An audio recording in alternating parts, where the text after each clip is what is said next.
But it brings us to a related point, which is on the point of tariffs. Now that tariffs with the US are at 50%, what is the likely impact on the GDP going forward? There are various estimates by various sort of consultancies, from 10 basis points all the way to 100 basis points, some have predicted. Where do you see the impact really of this?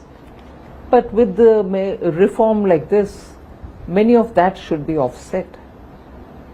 Yes. So it is never a situation of one fixated point. It's a dynamic situation where you're moving from one to another with newer players coming in, newer factors coming into play in this scheme of things. This one, you have the GST reforms, which is going to make people understand that they can fetch more things with the same amount of money with which they bought some amount earlier. So it is very clear that industries have been speaking about the tariff and its impact. The government has designed something for itself. We will come out with something to handhold those who are hit by the 50% tariff from the US. This has been said earlier. I've met up with the delegations when I went to Chennai in recent past few days. I have said this there and I will repeat it. Government is working. So will they be allowed to sell in India, or how do you plan to alleviate their concerns? No, there is a package which consists of very many different ways in which we want to help them. So we'll wait for the cabinet to clear it, but there is something coming to help them so that this tirade of the tariff is something which they can face, and also suddenly having to look for newer markets is also a challenge. But we'll have to help them out on that. So is there a sense in the government that this could be a slightly longer haul? We hope not, but we really can't leave our exporters high and dry saying it's going to change sooner. We will work with them. Nirmala ji, will we also continue to buy Russian oil? Yes, that's been made very plain and simple. Whether it is Russian oil or anything else, it's our decision to buy from the place which suits our needs. Whether in terms of rates, logistics, anything. So where we buy our oil from, especially being a big ticket foreign exchange related item, where we pay so much out of our highest in terms of import, we will have to take a call which suits us best. So we will undoubtedly be buying.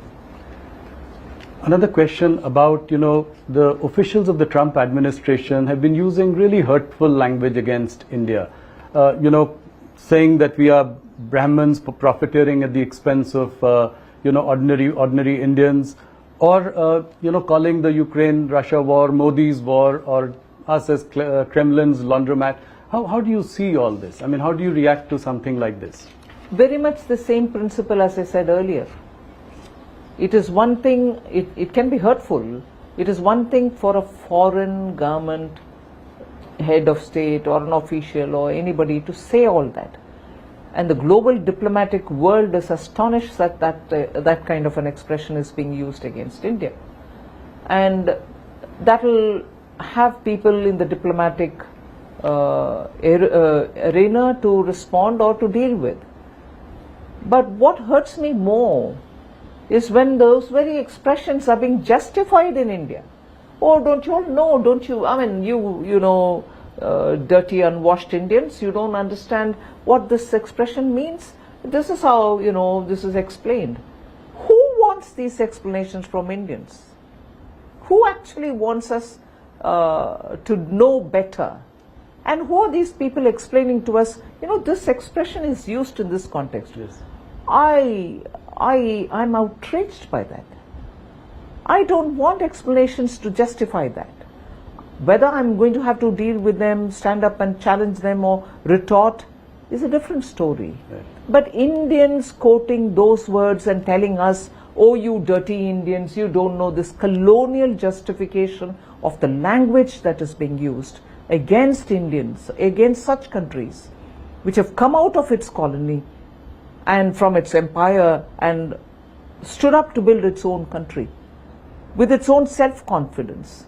And even now when we are talking about Aatmanirbharta, it's not just in terms of producing everything in your country.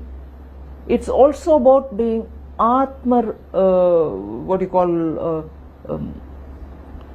Self-reliance. there is no self-respect. Self-respect. As much as you want everything produced in India for Aatmanirbharta, you should have something of a self-respect. If somebody is saying, all of us in one voice should respond to it, rather than have a few of us justify it by saying, don't you all understand it? Are you a part of the imperialists? No. I'm outraged more by that. Yeah, the opposition picking up this and, making it their own narrative. And saying... Like dead economy was picked up by Congress, Rahul yes, Gandhi to and say. even for this, Brahmins are being are the ones who are benefiting out of it. Oh, you explaining Indians, us Boston Brahmins. yes, Boston Brahmins. Oh, you Indians, you don't understand this Russian oil purchase is to help Brahmins to benefit of it, and you are being fooled. Exactly the same divide and rule principle which the British used here, which the imperialists used here. And even today you have the friends of the imperialists telling us, no, the expression Boston Brahmin is this and not that. Who damn cares? I'm sorry. Yeah. Who damn cares? I want Indians to think for ourselves. I want those Indians who are now defending that language to get up and say, we are free from you all.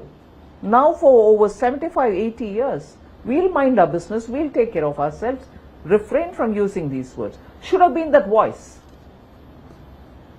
That not being the voice, and upar se to teach us saying, don't you know the meaning of this expression? Outrageous. Today we've got to know Nirmala Sitharaman ko gussa kyun aata hai.